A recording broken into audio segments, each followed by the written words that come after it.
When it comes to unwanted pregnancies, most people think immediately of teenagers. But in South Australia, women over 30 account for more abortions than those under 20.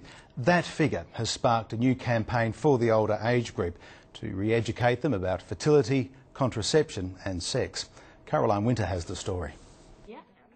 Most of us would remember sitting through often embarrassing sex education lessons at school. So how do you think your free time would change if there was a baby? But is it time that grown-ups had a refresher course? There's actually more women over 30 having a termination of pregnancy than there are women under 20. I wasn't ever really thinking that I'd have a child, so continuing the pregnancy wasn't an option for me. Lynn Sutter heard the loud ticking of her biological clock when she turned 40. 4 years later, and with the help of a donor, she gave birth to her son William. But it wasn't the first or second time she'd fallen pregnant.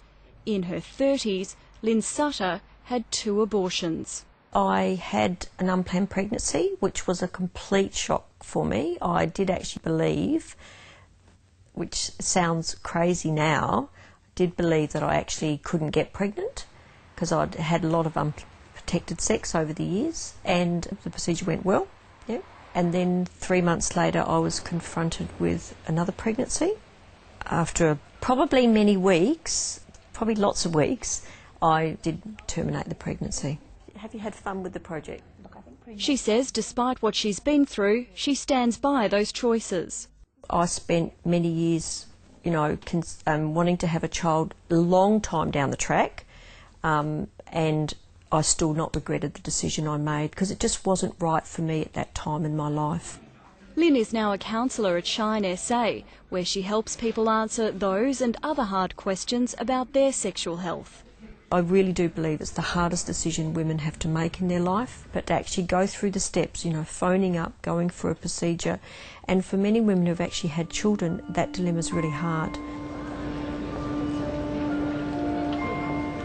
And it's a decision that an increasing number of older women are having to make.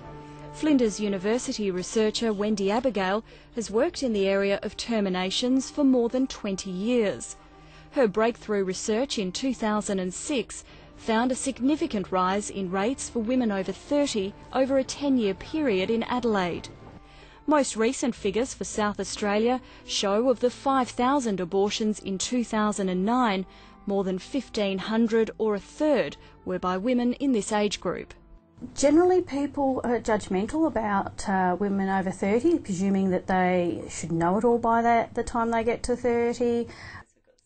Wendy Abigail says her follow-up PhD found there's a low fertility awareness in the older age group.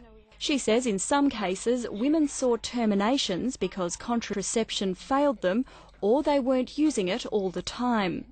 Other women didn't know they were fertile or led to believe they weren't. And she says there's little information to guide them. They tend to get their information from their girlfriends or their partner. So over 60% of women get their information from what I call informal sources, so not health professionals. Anne Nixon from Shine SA agrees. She says older women are often too busy to worry about their own sexual health, and getting the message to them can be hard.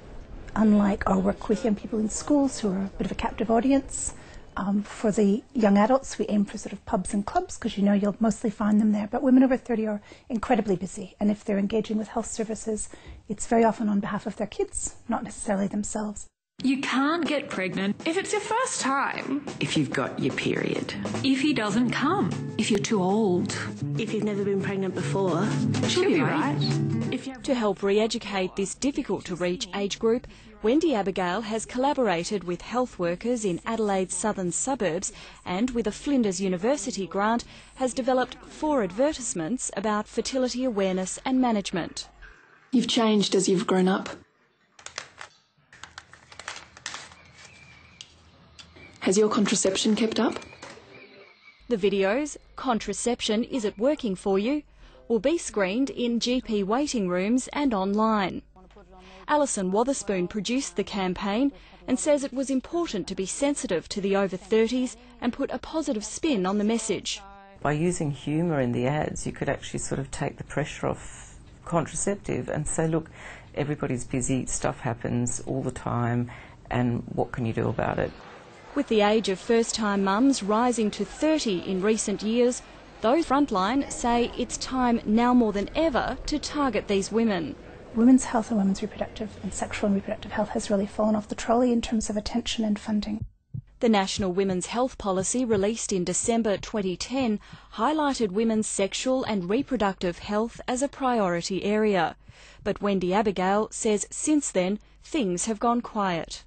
It's all right to put out policies, but they need to have an action plan that goes with it, and they need to be able to focus and fund it appropriately so that this particular area is a priority area. It's starting to be recognised that this particular age group of women do deserve special attention as far as the research, and their needs are so different to younger women. Special attention for women like Lynn Sutter, who, with the right information, may have avoided having to make two very tough choices. We all think too that it's young women that are going through termination. What we know is it's all ages of women. While we're fertile, we can have an unplanned pregnancy. Caroline Winter reporting.